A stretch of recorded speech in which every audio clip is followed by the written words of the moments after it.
final speaker is Chris Gruener. In addition to creating Crossroads Counseling Services nearly 25 years ago and offering psychotherapy at his Newton office since then, Christopher Gruener has been an active leader in the 9/11 Truth Movement since 2005. After first learning about the false flag nature of 9/11 from one of his counseling clients, and then deepening his understanding of what had occurred through reading David Gray Griffin's New Pearl Harbor, Christopher initially teamed up with another recently awakened truther, Joe Lapizzi, to do street-level 9/11 truth activism. Together, Chris and Joe founded the group that eventually evolved into Boston 9/11 Truth. In its decade-plus of activism, that group has sponsored dozens of 9/11 Truth-focused projects, including film presentations, highway blogging, literature distribution campaigns, professional symposia, and public education events such as today's program. Currently, Christopher is serving as secretary to Boston 9/11 Truth, and in addition to his local activism, Chris serves as the New England Regional Coordinator for the 9/11 Truth Action Project, also known as 9/11 TAP, which he's going to tell us about today. And he's a member of that board of directors and collaborating with his political colleagues to evolve a nationwide coordinated network of 9/11 truth activism. Please welcome Christopher Gruener.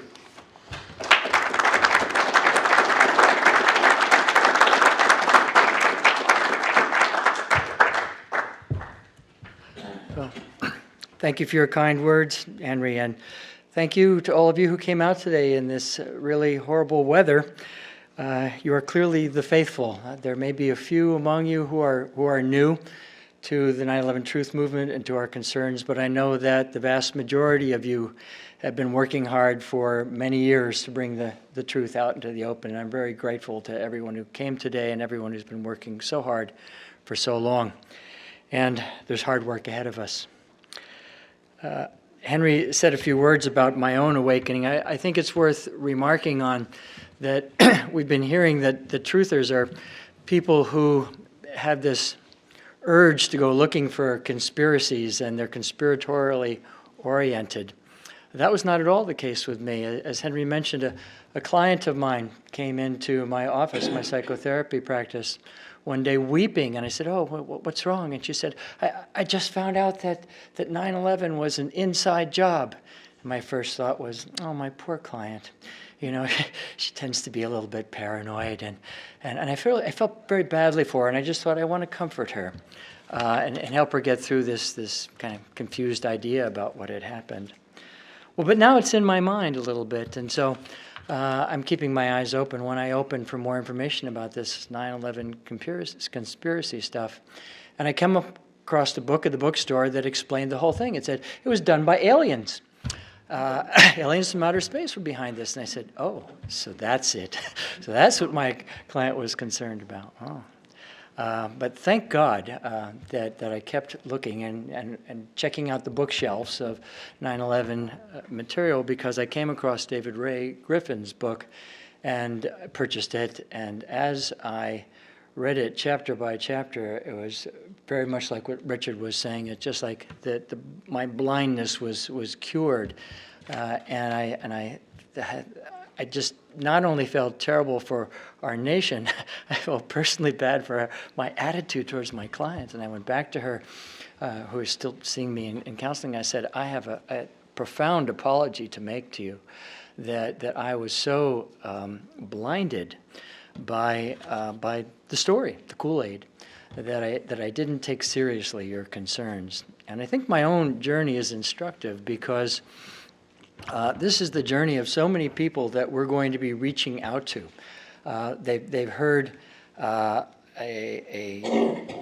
straight story from our government about what supposedly happened, and then they've heard these vague stories about 9/11 conspiracies, and they just assume that, oh, those poor people, at best, they consider us delusional, people who are prone towards paranoia, rather than people who have somehow been awakened to what actually happened.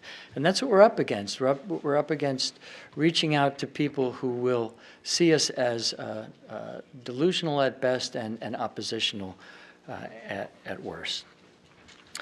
But I think it's instructive to mention that I was raised a Baptist, and I was raised by wonderful, kind-hearted, Bible-believing parents who hoped that someday I would become an evangelist of one sort or another, that I would be bringing truth out into the darkness for those who could not see. And it's my hope that my parents have passed on. It's my hope if they're watching today, or if they've been watching me over the past 10 years, that they smile on what I've been doing, because that's our mission. Our mission is to bring the truth out into the darkness and to open the eyes of those who cannot yet see. And that is the mission of 9/11 Truth Action Project, or 9/11 TAP, as we're calling ourselves. We're here to tap one another on the shoulder, to tap our neighbors, our friends, our family on the shoulder and say, perhaps you have been misguided in your understanding of what you were taught about the events of 9/11, and perhaps there may be another way of looking at what had occurred. And our mission at 9/11 TAP is a little bit different than that of the mission of Architects and Engineers for 9/11 Truth. We grew out of volunteer groupings that were originally formed to support the work of Architects and Engineers for 9/11 Truth. But our mission became to not simply promote the evidence, although we do that, but also to begin to organize the opposition on a regional and then state by state and then local basis, and coordinate that opposition to the formal narrative and present the alternative narrative, which more accurately presents the truth of what happened on 9/11. And that's what we're going about doing, using very, very much so the evidence that was gathered by Architects and Engineers for 9/11 Truth. How are we going to do this? How are we going to create a groundswell of support that will promote public clarity, accountability, and eventually successful prosecution of the criminals involved in the events of 9/11? Well, we're going to do that largely by education. We're developing educational materials, some of which you can find on the back table there, that we are distributing ourselves, and we're asking all of you to distribute as you become active in the 9/11 TAP project. We're promoting independent, truth-friendly media. I'm sure all of you have chuckled lately in hearing about fake news that being spoken about by the fake news. And it's our task to develop truth-friendly, independent media that are willing to tell the actual news. As we become more financially secure, we're going to invest in truth-friendly media and promote the presentation of actual facts. We also know we have to overcome propaganda. The propaganda machine is so powerful in our country.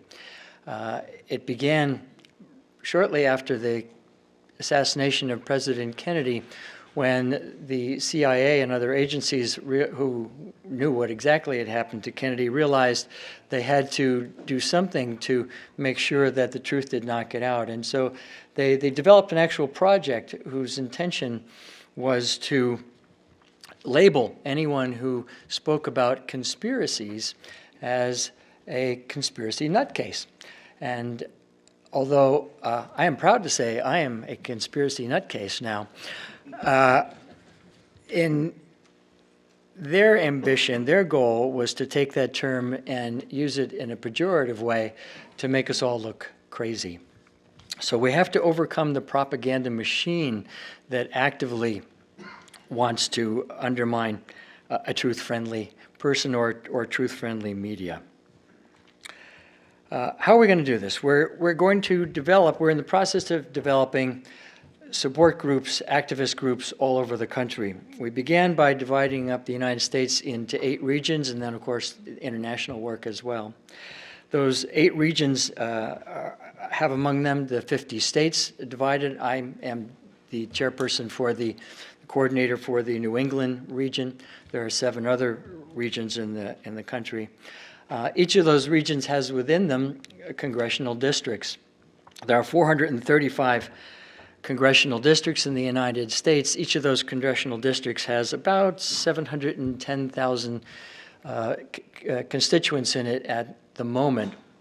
Our goal is to have a Truth Action group, a 9/11 Truth Action Project group in every single one of the 435 districts. That's a big project that lies ahead of us. We understand that. How are we going about that? Well, one of our initial plans is to promote a petition project. You saw the petition on your seat when you came in here, and we'd like you to sign that petition today, or if you prefer, go online to 9/11, thank you, 911tap.org and sign it electronically. If you want to just sign it as a paper form and return it to me, my address is there. If you'd like to take it with you and get someone else to, you see there are 2 copies of the petition on the sheet that I put on your chair. If you'd like to get someone else to sign it as well, then send that to me with both of your signatures on it, or maybe 2 of your neighbors, 2 of your friends, in addition to you signing it electronically if you'd like to do it that way. We are planning to have 4 million signers in 4 years. That's a huge ambition, but it's realistic if we think about every person reaching out to 2 people, and then those 2 people reaching out to 2 other people, and et cetera, on up the line. We are developing a pyramidal grassroots organization so that there is a board of directors on which I serve that connects with the regional directors, of which I am one. And those regional directors will be in contact with state coordinators, and those state coordinators will work with each of the congressional district leaders, and we will maintain information flowing up and down the lines of communication in that way, with the intention to coordinate our efforts. So many groups have done many wonderful things over the past 10 plus years of the 9/11 Truth movement, but they're often disconnected from one another, not in contact with one another, and not having coordinated efforts. We would like to have nationwide coordinated efforts. For example, the effort to support the release of the 28 pages, which was successful, was a nationwide coordinated effort. We played a small part in a very large process of many groups working together to get the congressional suppressed materials. Are you all aware of the 28 pages? Yes, there are 28 pages of the original congressional investigation into the events of 9/11, which were suppressed, which, when they were finally brought into public exposure, indicated, among other things, the obvious involvement of Saudi Arabia in certain elements of the 9/11 plot. And there are other documents like this. I believe it's been estimated there are still about 50,000 pages of suppressed materials that we would like to see brought out into the open. But on a coordinated effort and a nationwide effort to press our congressional representatives, we have far greater chance of having these documents exposed. And that's just one example of how we can work together nationwide. We're also going to be doing training. We'll be doing training online. We'll be doing training projects around the country to teach people how to do reaching out work into their communities. As I mentioned, we're going to be working with social media. We want to be and support the real news, not the fake news. And we're, at the core, you might say, working to combat learned helplessness. So many people have this feeling, whenever I talk with someone about the events of 9/11, even if they can get as far as saying, well, you know, you might be right, then the very next thing that often comes out of their mouths is, well, but what are you going to do? You know, you can't fight City Hall. You'll never. How many people have already said to me, you'll never get a congressional investigation? Well, the way we get a congressional investigation is by having a whole new Congress, a truth-friendly Congress. How do we do that? We get truth supporting advocates in every single congressional district, and we throw out the people who are not truth-focused, and we get actual representatives. And this isn't just about 9/11 Truth. This is about any and every issue that it really matters to this planet. The sustainability issues, the peace and justice issues, you name an issue that's being ignored or stonewalled, and if it was backed by a truth-friendly Congress and a truth-friendly president, we'd have a very different scenario in our country right now. So I'm inviting your individual participation. I'd like you to, at the very least, sign up for our newsletter. We'd like you to donate. We need money to make this happen, folks. We need people to donate on a regular, consistent basis. $1, $5, $10 a month or more makes a huge difference in our capacity to promote this program. We ask for your active personal participation in a local group and your consideration of taking on leadership roles. Groups collectively can affiliate with our organization. They can become 9/11 TAP affiliate groups, and there's a process for doing that, which is explained on our website. I think that's basically all I have to say. I look forward to taking your questions either now or after we adjourn. Thank you.